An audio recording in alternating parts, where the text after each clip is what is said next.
नमस्कार दर्शक बंधु आपणकर जदि धनु राशि होइथाए तेबे एही भिडियोटी आपणक पई बहुत अधिक गुरुत्वपूर्ण रहिछि कारण एही 2026 वर्षर प्रथम 6 मास माने प्रथमार्धटी आपणकर अतिक्रम करि सारिलाणी एवं एही 6 मास मध्यरे आपण बहुत गुड़िए नकारात्मक समय देई गति करिसंती बहुत गुड़िए विपद कष्टदायक एवं पीड़ादायक समय देई गति करिसंती एवं किछि आपणक जीवन रे एभली परिस्थिति आसीछि जो परिस्थिति आपण जीवन रे केबे कल्पना मध्य करि नथिले किंतु आगामी 6 मास आपणक पई चमत्कारी रहिबा पई जाउछि आपणक भाग्य बदलाइबा पई जाउछि एही 6 मास मध्यरे ग्रह मानकर गोचर राशि परिवर्तन आपणक सपक्ष रे रहिबा पई जाउछि एवं किछि एभली घटना घटिबा पई जाउछि जहा बदलाइब आपणकर भाग्य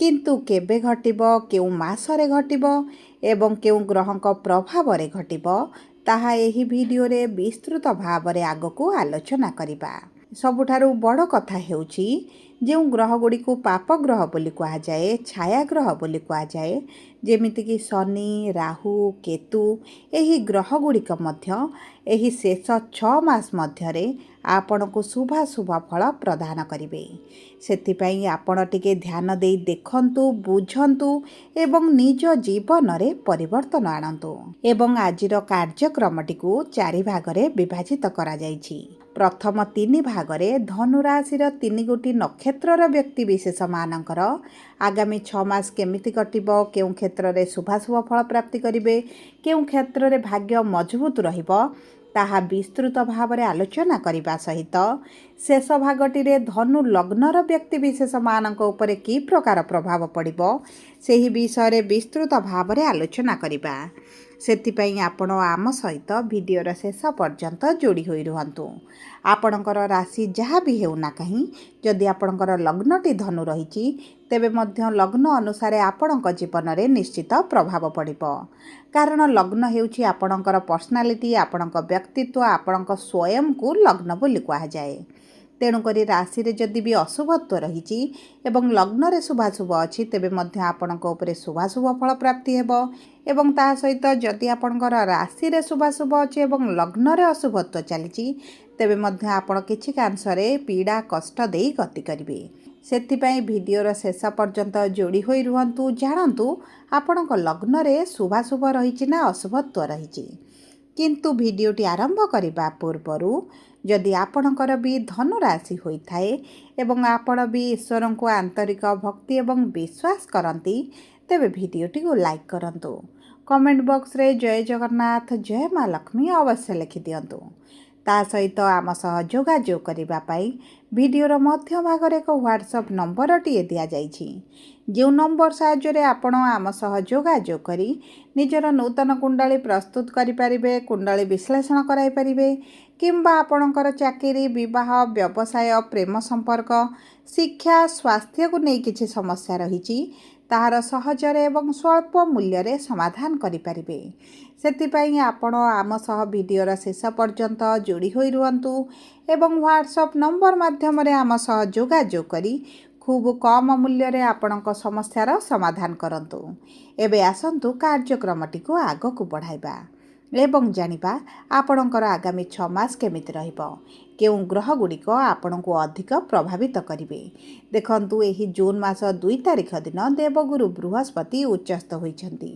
किंतु एही जुलाई मासरू अगस्त मास 12 तारिख पर्यंत देवगुरु बृहस्पति अस्त स्थिति रे विराजमान हेबे जो कारणरू तांको प्रभाव किछि कांशरे कमि जिवो एवं ता सहित शनि एही जुलाई मासरे मार्गीरू बक्री होई जिवे एवं आगामी 138 दिन पर्यंत एही बक्री स्थिति रे आपणक चतुर्थ भाव रे विराजमान करिवे ता सहित जेहेतु शनिकर अढ़ेई रहिछि सेतिपई आपणक जीवन रे विशेष भाव रे प्रभाव पकाइबे एवं डिसेम्बर मास 5 तारिख दिन राहु केतु निजर चलन रे परिवर्तन करिवे तेबे आसंतु जानिबा आपणकर केउ क्षेत्र गुड़िक उपरे शुभाशुभ फल प्राप्ति हेबो तेबे देखंतु धनु राशि रो 3टी नक्षत्र रहिछि एवं सर्वप्रथम जानिबा मूला धनु राशि बा 19/9 धनु राशि रो व्यक्ति विशेष मानकर नक्षत्राधिपति होउछन्ति केतु विराजमान करिसन्ति आपणक भाग्यर भाव रे ଏବଂ ଏହି ଡିସେମ୍ବର 5 ତାରିଖ ପର୍ଯ୍ୟନ୍ତ ଭାଗ୍ୟର ଗୃହରେ ବିରାଜମାନ କରି ଆପଣଙ୍କର ଅଷ୍ଟମ ଗୃହକୁ ଗୋଚର କରିବେ। ଅଷ୍ଟମ ଗୃହରେ ଆପଣଙ୍କର ନିଶ୍ଚିତ ଭାବରେ ଶୁଭାଶୁଭ ଫଳ ପ୍ରଦାନ କରିବେ। ଦେଖନ୍ତୁ, ଗୁରୁ ଆପଣଙ୍କର ଅଷ୍ଟମ ଭାବରେ ଥିବାରୁ ଏବଂ ଅସ୍ତ ସ୍ଥିତିରେ ଥିବାରୁ ଯଦି ଆପଣ ଉଚ୍ଚଶିକ୍ଷା ପାଇଁ ଅଭିଳାଷ ରଖିଥିଲେ, ଉଚ୍ଚଶିକ୍ଷାର ଅଭିଳାଷ ଆପଣଙ୍କର ପୂରଣ ହୋଇଯିବ। ଆପଣ ବିଦେଶ ଯାତ୍ରା କରିପାରନ୍ତି, ଦୂରଯାତ୍ରା କରିପାରନ୍ତି, ଧର୍ମଯାତ୍ରା କରିପାରନ୍ତି, କିମ୍ବା ଯଦି ଆପଣ ପୂର୍ବରୁ ବିଦେଶରେ ରହୁଥିଲେ ଏବଂ କିଛି ନା କିଛି ସମସ୍ୟା ଭିତର ଦେଇ ଗତି କରୁଥିଲେ, ସେହିସବୁ କ୍ଷେତ୍ରରେ ଆପଣ ଶୁଭାଶୁଭ ଫଳ ପ୍ରାପ୍ତି କରିବେ। ଏବଂ ଅଗଷ୍ଟ ମାସ 12 ତାରିଖ ପରଠାରୁ ଆପଣଙ୍କର ଶୁଭାଶୁଭ ଫଳ ଅଧିକାଂଶରେ ବଢ଼ିଯିବ। ଏବଂ ଯେଉଁ ବ୍ୟକ୍ତିମାନଙ୍କର ବିବାହରେ ସମସ୍ୟା ହେଉଥିଲା, ବିବାହ ହୋଇପାରୁନଥିଲା, ବିବାହରେ ବିଳମ୍ବ ଦେଖୁଛନ୍ତି, ବୟସ ବୃଦ୍ଧି ହେଉଛି ଏବଂ ବିବାହରେ ବାଧାବିଘ୍ନ ଆସୁଛି, ତେବେ ମଧ୍ୟ ଆପଣଙ୍କର ଅଗଷ୍ଟ ମାସ 12 ତାରିଖ ପରଠାରୁ ଏବଂ ଆଗାମୀ 1 ବର୍ଷ ପର୍ଯ୍ୟନ୍ତ ଆପଣଙ୍କର ଏହିଭଳି ଶୁଭଦାୟକ ସମୟ ରହିବ। ଏବଂ ଯଦି ଆପଣଙ୍କର ଧନର ଭାବରେ ସମସ୍ୟା ରହିଛି, ଧନ ଇନକମ୍ କରୁଛନ୍ତି କିନ୍ତୁ ସେଭିଂ କରିପାରୁନାହାନ୍ତି, ରୋଜଗାର ଆପଣଙ୍କର ଚାଲିଯାଇଛି, ନୂତନ ଚାକିରି ପାଇଁ ଆପ୍ଲାଏ କରୁଛନ୍ତି, ପ୍ରାପ୍ତି ହେଉନଥିଲା, ସେହିସବୁ କ୍ଷେତ୍ର ଗୁଡ଼ିକରେ ଭାଗ୍ୟ ଆପଣଙ୍କର ମଜବୁତ ରହିବ। ଗୁରୁଙ୍କର ସପ୍ତମ ଦୃଷ୍ଟି ଆପଣଙ୍କର ଧନର ଭାବକୁ ଥିବା କାରଣରୁ ଆପଣଙ୍କର ଧନଗତ ସମସ୍ୟା ଗୁଡ଼ିକ ଧୀରେ ଧୀରେ ଦୂର ହେବା ଆରମ୍ଭ ହେବ। ଆର୍ଥିକ ସ୍ଥିତି ମଜବୁତ ହେବ। ଏବେ ଆସନ୍ତୁ ଜାଣିବା ପୂର୍ବଷାଢ଼ା ଧନୁ 20/9 ଧନୁ ରାଶିର ବ୍ୟକ୍ତି ବିଶେଷମାନଙ୍କର ଶୁକ୍ର ହେଉଛନ୍ତି ନକ୍ଷତ୍ରାଧିପତି। ବିରାଜମାନ କରିଛନ୍ତି ଅଷ୍ଟମ ଭାବରେ। ଏହି ଜୁଲାଇ ମାସରେ ନବମ ଭାବକୁ ଗୋଚର କରିବେ। ଦେଖନ୍ତୁ, ଏହି ସମୟ ମଧ୍ୟରେ ଭାଗ୍ୟ ଆପଣଙ୍କର ସାଥ ଦେବ।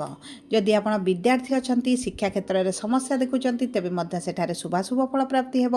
ଆପଣଙ୍କ ମନପସନ୍ଦର କଲେଜରେ ଆଡ଼ମିସନ୍ ହୋଇଯିବ, ମନପସନ୍ଦର କୋର୍ସ ମଧ୍ୟ କରିବେ। ଏବଂ ଦେଖନ୍ତୁ, ଯେଉଁ ବ୍ୟକ୍ତିମାନଙ୍କର ପ୍ରେମ ସମ୍ପର୍କରେ ଅଛନ୍ତି, ପ୍ରେମ ସମ୍ପର୍କରେ ବିଚ୍ଛେଦ ଭଳି ପରିସ୍ଥିତି ଆସିଛି, ମନମାଳିନ ମତଭେଦ ଭଳି ପରିସ୍ଥିତି ରହିଛି, ତେବେ ମଧ୍ୟ ଆପଣଙ୍କ ଭାଗ୍ୟରେ ପରିବର୍ତ୍ତନ ଆସିବ। ଯେହେତୁ ମଙ୍ଗଳ ଆପଣଙ୍କ ପଞ୍ଚମ ଅଧିପତି ହୋଇ ଷଷ୍ଠ ଭାବରେ ଥିଲେ, ଆପଣଙ୍କ ସମ୍ପର୍କରେ କିଛି ନା କିଛି ସମସ୍ୟାକୁ ବୃଦ୍ଧି କରୁଥିଲେ, କିନ୍ତୁ ମଙ୍ଗଳ ଆପଣଙ୍କ ସପ୍ତମ ଭାବକୁ ଗୋଚର କରିବା କ୍ଷଣି ଆପଣଙ୍କ ଗୃହରେ ଶୁଭ କାର୍ଯ୍ୟ, ମାଙ୍ଗଳିକ କାର୍ଯ୍ୟ ଅନୁଷ୍ଠିତ ହେବା ସହିତ ଯଦି ଆପଣ ପ୍ରେମ ସମ୍ପର୍କକୁ ବିବାହରେ ପରିଣତ କରିବା ପାଇଁ ଚାହୁଁଥିଲେ, ତେବେ ମଧ୍ୟ ଭାଗ୍ୟ ଆପଣଙ୍କର ବଳବାନ ରହିବ। ତୃତୀୟ ଭାବରେ ରାହୁ ବିରାଜମାନ କରିଥିବାରୁ ଅନଲାଇନ୍ ରିଲେଟେଡ୍ ଯଦି ଆପଣ କିଛି କାର୍ଯ୍ୟ କରୁଛନ୍ତି, ସେହିସବୁ କ୍ଷେତ୍ରରେ ନିଶ୍ଚିତ ଭାବରେ ଶୁଭଦାୟକ ଫଳ ପ୍ରାପ୍ତି କରିବେ। କିମ୍ବା ଆପଣ ଯଦି ସଫ୍ଟୱେୟାର ଲାଇନ୍ରେ କିଛିଟା କ୍ୟାରିୟର ଆଗକୁ ବଢ଼ାଇବା ପାଇଁ ଚାହୁଁଛନ୍ତି, ତେବେ ମଧ୍ୟ ଉତ୍ତମ ଫଳ ପ୍ରାପ୍ତି ହେବ। ମାଆଙ୍କ ସ୍ୱାସ୍ଥ୍ୟରେ ଆପଣ ସମସ୍ୟା ଦେଖିବେ, ମା ଚିନ୍ତିତ ରହିପାରନ୍ତି, ମାଆଙ୍କ ସହିତ ସମ୍ପର୍କ ଖରାପ ହୋଇପାରେ, କିମ୍ବା ମାଆଙ୍କ ଠାରୁ ଆପଣଙ୍କର ଦୂରତାଟି ବଢ଼ିଯାଇପାରେ। ସେଥିପ୍ରତି ଆପଣଙ୍କୁ ଟିକେ ଦୃଷ୍ଟି ଦେବାକୁ ପଡ଼ିବ। ଏବେ ଆସନ୍ତୁ ଜାଣିବା ଉତ୍ତରାଷାଢ଼ା ଧନୁ ରାଶି 20/9 ଧନୁ ରାଶିର ବ୍ୟକ୍ତି ବିଶେଷମାନଙ୍କର ନକ୍ଷତ୍ରାଧିପତି ହେଉଛନ୍ତି ସୂର୍ଯ୍ୟ। ଏହି ଜୁଲାଇ ମାସରେ ସୂର୍ଯ୍ୟ ଆପଣଙ୍କର ଅଷ୍ଟମ ଭାବକୁ ଗୋଚର କରିବେ ଏବଂ ସୂର୍ଯ୍ୟ ଅଷ୍ଟମ ଭାବରେ ରହିବା କ୍ଷଣି ଆପଣଙ୍କ ସ୍ୱାସ୍ଥ୍ୟରେ ସମସ୍ୟା ଦେଖାଯିବ। ଇମ୍ୟୁନିଟି ପାୱାର କମ୍ ରହିବା କାରଣରୁ ଆପଣଙ୍କୁ ଥଣ୍ଡା, ଜ୍ୱର, ଖାସ କିମ୍ବା ପେଟ ଯନ୍ତ୍ରଣା, ବିଶେଷ ଭାବରେ ଯାତାୟାତ ସମୟରେ ବହୁତ ଅଧିକ ଦାୟିତ୍ୱ ନେବାକୁ ପଡ଼ିବ।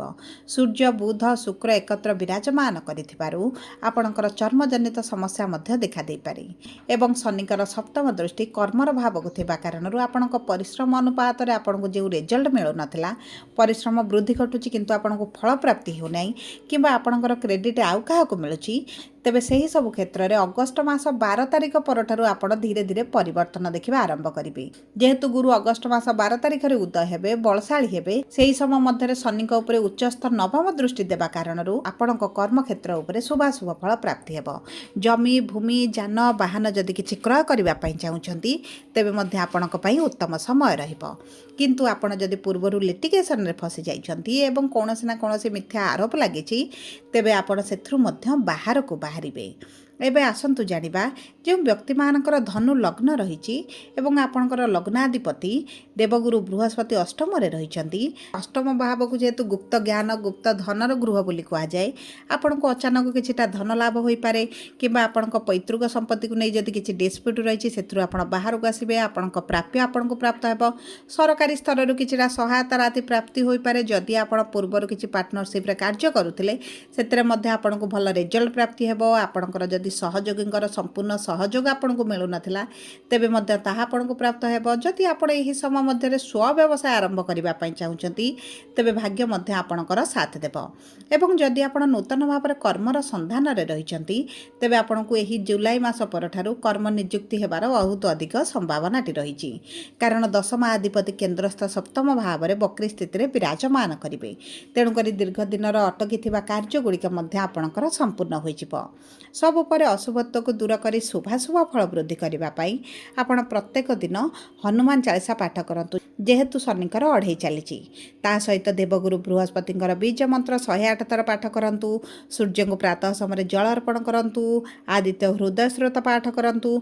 कुकुर मानक किछिटा खाइबाकू देवा सहित चेष्टा करूँ शुक्रवार दिन सबुज रंगर जिनिस किछिटा छोट कन्या मानक दान करने आपणों अत्यंत शुभदायक रहिबो। जदि आपणकर धनु राशि होता है वीडियोटी किभଳି लगिला कमेंट बॉक्स रे लिखि जणातु।